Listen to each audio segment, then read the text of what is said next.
welcome from the Hook of Holland and also from the Stena Line ferry, the Stena Hollandica, which will shortly be departing for its afternoon voyage to Harwich.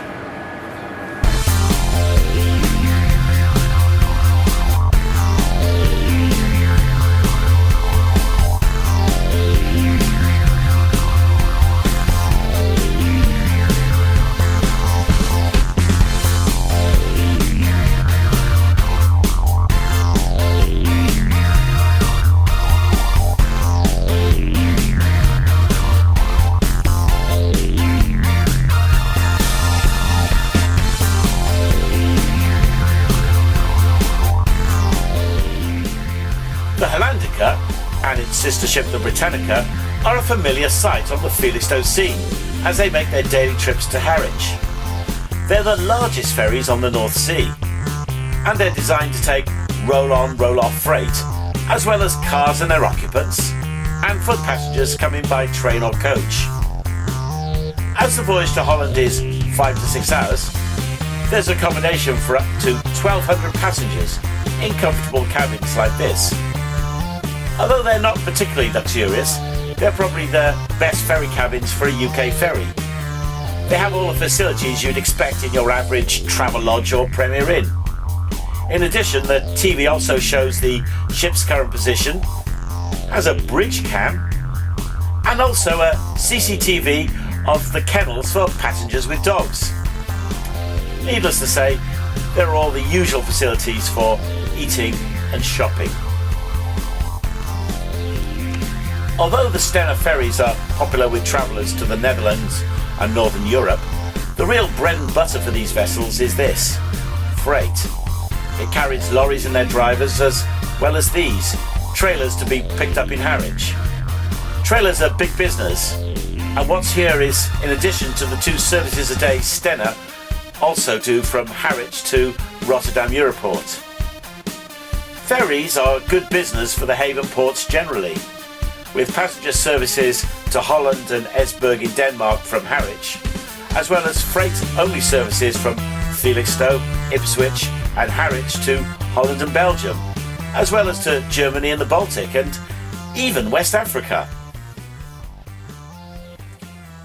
The pictures of my voyage on the Hollandica were taken on April 12th, 2012.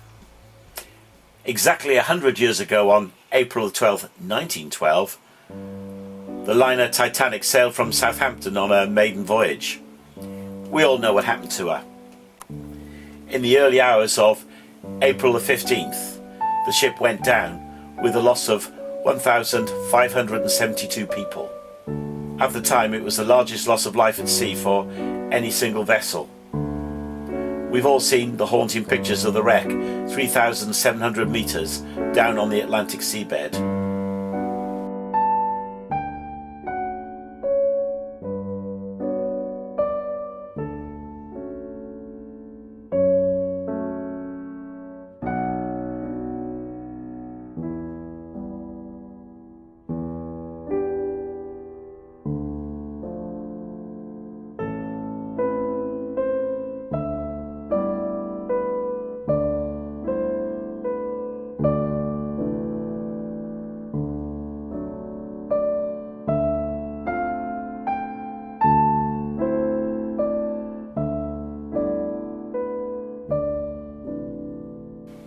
It was a traumatic event for the nation and the world.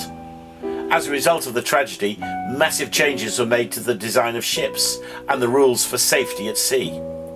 You can see evidences of this on modern ships, particularly the lifeboat space for everyone on board. I found the Stena Hollandica and the Titanic interesting comparisons, particularly as they come a century apart.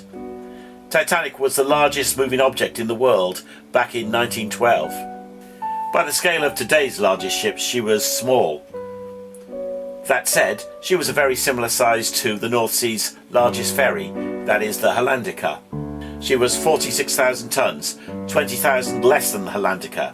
That said, the Hollandica is slightly shorter and broader, and being a ferry takes half the passenger complement of the Titanic, and most of her internal space is taken up on the 5.5 kilometres of parking space for vehicles.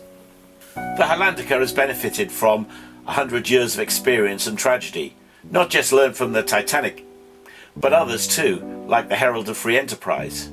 It has a full complement of lifeboats, a helicopter pad, a fully drilled staff, and electronic safety and navigational aids. That said, Titanic was intended to be the safest and most luxurious ship of her day. Harland and Wolff, who built her, and White Star Line, who owned her, were proud of their achievement. They had built the largest, fastest, and most advanced ship in the world. One famous phrase that went about in 1912 was that the Titanic was the ship that not even God could sink. A brash statement, but we now know that it was never said by anyone on the management of Harland and Wolff or White Star. It seems to have come from a Titanic crew member trying to reassure a nervous passenger, and picked up by the newspapers afterwards. To infer divine intervention in the sinking of the Titanic is wrong. White Star didn't need anything other than their own complacency and incompetence to sink their prize ship. With the wisdom of hindsight, we can see that they just never foresaw what was coming, and a whole series of unfortunate errors and events occurred that contributed to the loss of so many lives.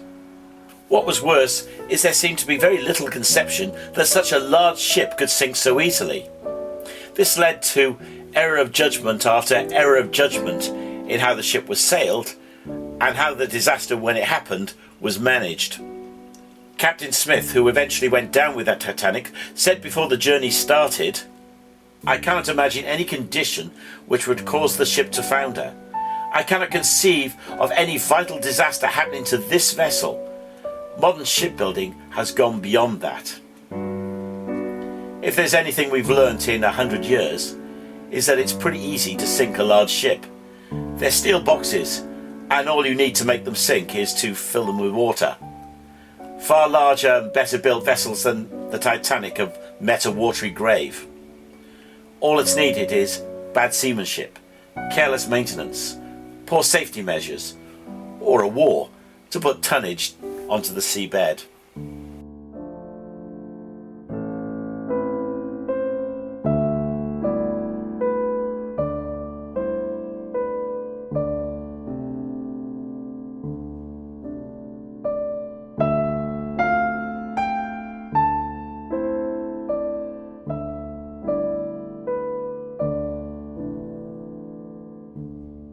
I said in one of my previous videos that life is a journey.